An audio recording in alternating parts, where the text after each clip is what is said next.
আমি প্রথমে স্মরণ করছি জুলাই আন্দোলনে সকল বীর শহীদ ও জুলাই আন্দোলনে সকল আহত এবং গত 17 বছর যারা নির্যাতিত নিপীড়িত আছেন সকলকে। আজকে জুলাই আন্দোলন হয়েছে বলে এখানে মুখ ফুটে কথা বলতেছি, ঠিক।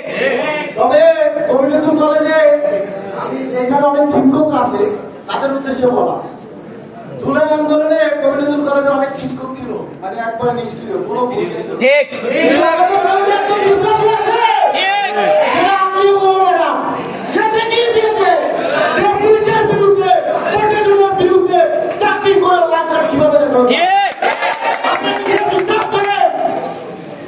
আমাদের আগামীতে এরকমই শিক্ষক দরকার যারা বুক খুলে কথা বলবে।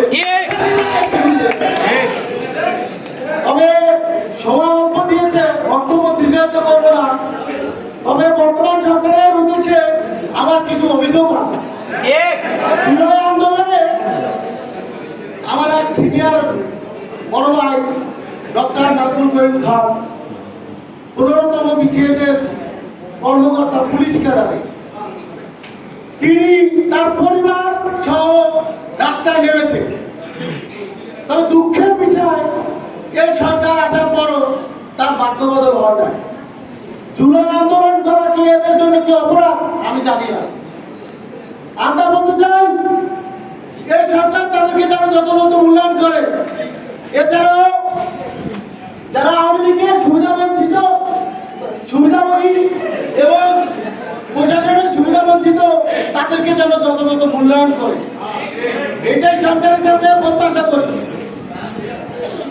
আমরা 36 জুলাই ঘোষক জানিয়েছ, ম্যাডাম খালেদা জিয়ার এপিএস ছিল মোহাম্মদ শামসুল আলম।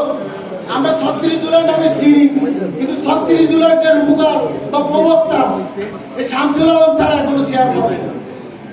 অথচ আওয়ামী লীগের রেসপন্সার এখনো রয়ে গেছে, পুলিশ প্রশাসন কাজ করছে না, এখনো জুলাই যুদ্ধকে পুলিশ মূল্যায়ন করছে না।